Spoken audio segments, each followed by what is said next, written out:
Hello students, good morning.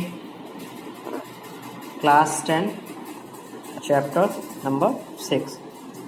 ठीक है, तो अपन पढ़ेंगे यशः शरीरम.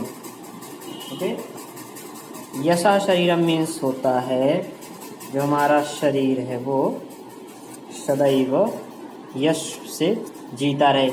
मीन्स हमारा नाम सदैव चलता रहे. ठीक है, फर्स्ट है संसारे बहवा जना जन्म ग्रहणन्ति.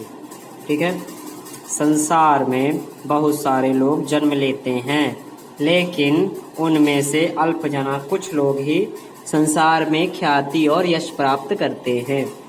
ये स्वसुखम जो अपने सुख का स्वार्थ को त्याग करके, परित्यज्य में त्याग करके लोगों की मंगल कामनाएं भावना के लिए लोगों के कल्याण का जो कार्य है करते हैं. कुर्वन्ति मीन्स करना.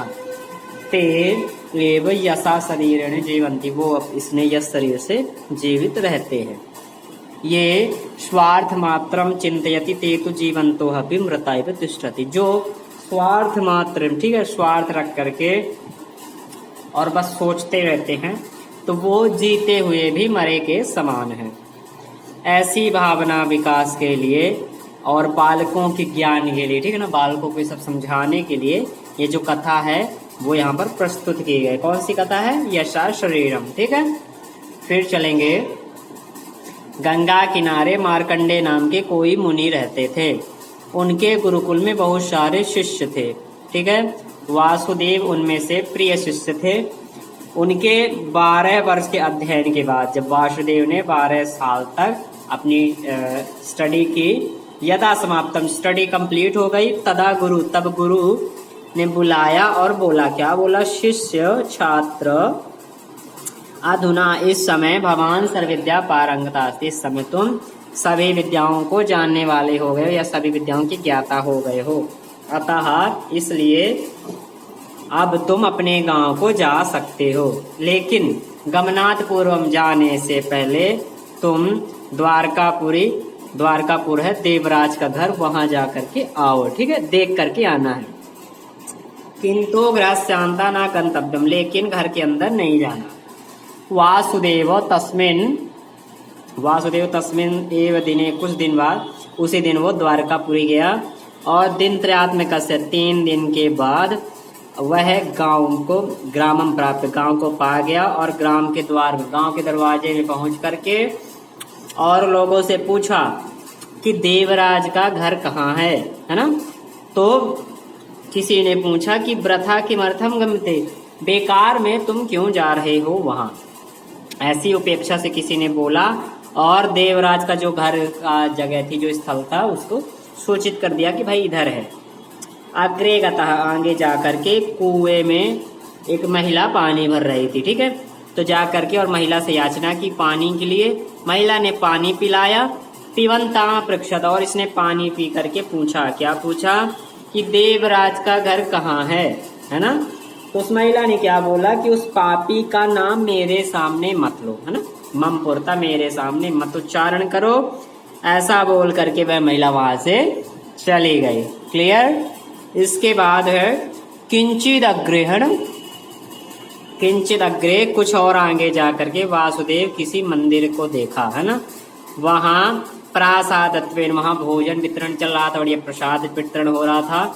नितराम बुभुक्षुः, बहुत भूखा होने के कारण वासुदेव लोगों की पंगत में जा करके बैठ गया. ठीक है, और भोजन के समय में अपने पास बैठ करके, भोजन समय में उसके पास कोई बैठा था, उससे पूछा.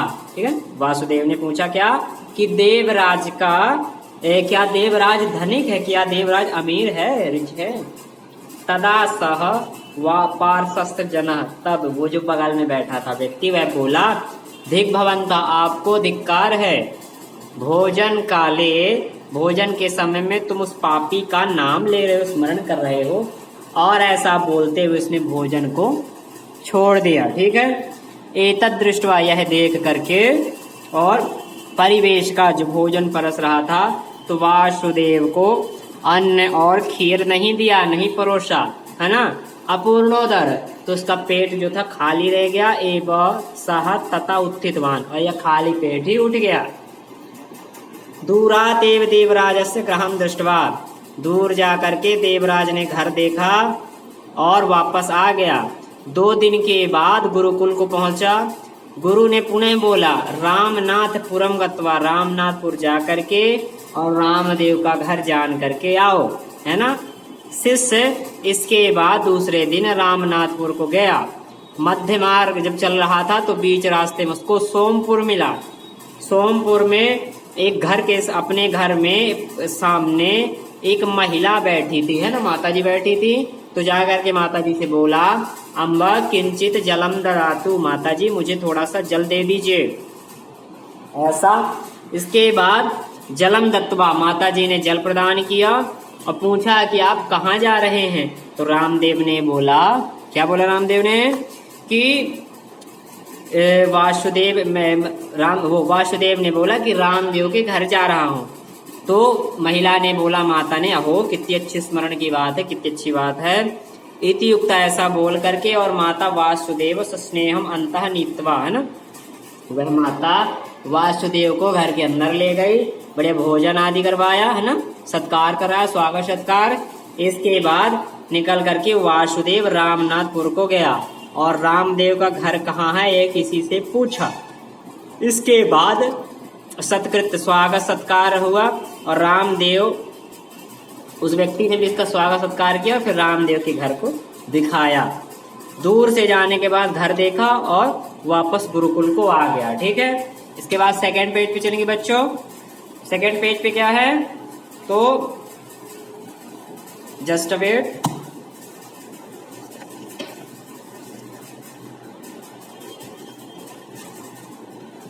एक सेकंड बच्चों, सेकंड पेज पे आपका है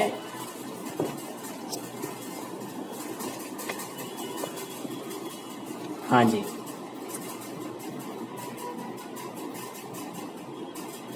सेकंड पेज पे है। दिन द्वयासानंतरम गुरु अकथयत, 2 दिन के बाद गुरु ने बोला, वासुदेव अब तुम अपने घर को जाओ, लेकिन जाने से पहले देवराज और रामदेव का पूरा परिचय प्राप्त करना। ऐसा आदेश का पालन करते हुए और वासुदेव पुनः द्वारकापुर गया और देवराज के घर पहुंचा। देखा बढ़िया वैभव से बढ़िया घर, बढ़िया बना हुआ, सारी सुविधाएं हैं। बाहर द्वारपाल खड़े हैं, द्वारपालों ने उसको जाने से रोका। बहुत सारी जब प्रार्थना की तब अंदर ले गए और देवराज के पास जाकर के वासुदेव का जो निवेदन था वो सुनाया। गुस्से में होकर के, कोपे ने भैया ना, गुस्से में होकर के बाहर आया और देवराज ने बोला कि क्या तुम्हें धन चाहिए, धन मांगने के लिए आए हो? तो मैं किसी को धन नहीं देता, है ना। मम विश्रांति नास्ता, मेरी जो शांति को तुमने नष्ट किया है, मेरे आराम को, तुम निकल जाओ इधर से। और ऐसा करके वहां से भगा दिया, भेज दिया। इसके बाद तथा वो कुछ समय बाद वासुदेव रामनाथपुर जा करके और रामदेव के घर पहुंचा, है ना। उसके बाद देखा सामने कि प्रणय निर्मितम, पत्ते से बना हुआ एक पुराना घर था।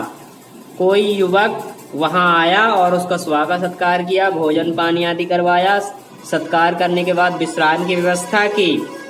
जब विश्राम हो गया तब रामदेव से पूछा, बताया कि अहम, वासुदेव से कि अहम मैं रामदेव का पुत्र हूँ। अपना परिचय दे करके और वासुदेव से आने का कारण पूछा।